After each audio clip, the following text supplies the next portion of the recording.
I don't usually do this, but today I'm going to share a couple of unusual techniques that I personally used to improve my LSAT score from a 152 to a 175.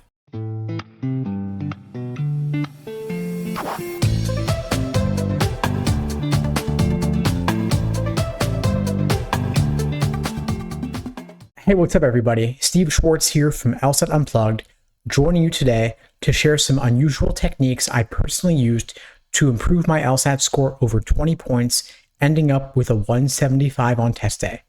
Before I get into it, a little bit about LSAT Unplugged. We offer live online classes via Zoom, on-demand video courses, small group coaching, and one-on-one coaching. Check out the links below this video to find out more and to book a call with me and my team. We'd love to help you out. So the reason I'm making this video is that I know a lot of you are looking to improve your LSAT scores significantly, oftentimes 10, 15, 20 points or more. You may be discouraged, feeling like it's not possible. I can tell you, I see it happen all the time. The reason it's unusual, though, is that it requires a bit of a different approach and being willing to go the extra mile. You can't do what everyone else does and expect to achieve disproportionate and unique results. By definition, most people don't end up with a score in the 170s. If you're looking for a score like that to be in the top 3% or so of test takers, you've got to do what only a few dedicated students are willing to do and go the extra mile. What it took for me to improve my LSAT score ultimately by over 20 points was a lot more than I could have ever imagined, but it was worth it in the end. So today, I'm going to share a couple of unique approaches I took in my LSAT journey that led to me ultimately getting that 175 on test day.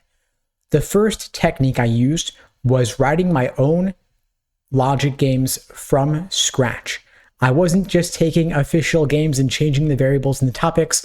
I really started with a blank page and designed my own logic games from the beginning. I've now written over 10 of them and released them inside my LSAT Unplugged prep courses along with detailed walkthroughs of each. Ordering games, grouping games, combinations of both. It's not easy. It took me several hours to write each one, but through that process, I was able to much better understand the test maker's perspective in laying all the devious tricks and traps they love to throw at you, leading test takers confidently down incorrect paths, exploiting common logical fallacies and mistakes students are prone to making. So if you want to get a perfect score on LSAT logic games, I do recommend that at some point you create your own logic games drills and ideally write your own complete logic games, including the associated questions from scratch. A second unique approach I took was to write my own LSAT logical reasoning explanations as well. Explanations that would be legitimately useful to another student without any additional context or spoken explanation.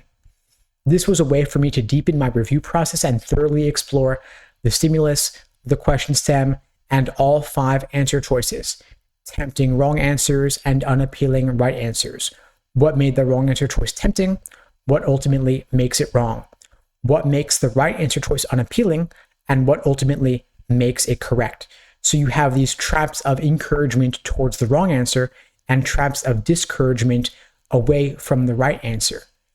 And by going deep and analyzing this from every possible angle, you extract the key takeaways that allow you to avoid making the same mistake again. So again, writing my own LSAT explanations was one of the techniques I used to achieve a significant score increase. Number 3, which also requires, once again, going the extra mile, was to do every single LSAT prep test ever released. Back when I took the LSAT, there were about 45 or so actual official released LSAT prep tests. Now there are nearly double that number. This, of course, does not mean that you need to do every single LSAT exam ever released at this point, but if you have 6 months or more, it might be worth considering.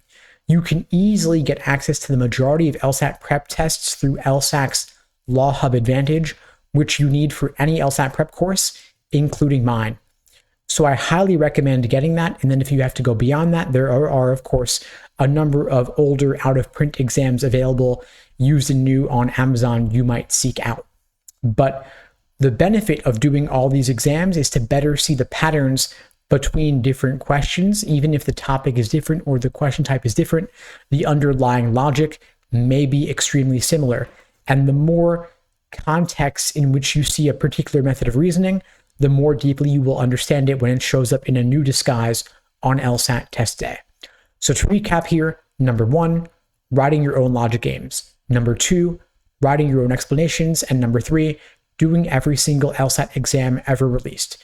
Notice that 2 of these out of the 3 involve writing, where you are actively doing something physical. You're not passively consuming information through videos or textbooks or just completing exams. You are taking charge of your prep and possibly staring at a blank page to create something new, to take ownership of your prep and get the information out of your head, get yourself actively creating to better understand the questions you are encountering. So anyway, folks, I hope you found this video helpful. If you did, please do me a favor, share it with someone who needs to see it. Maybe there are others in your study group or in your prep course who are aiming to achieve a 170 plus, who are ready to try out something different, a more unconventional approach.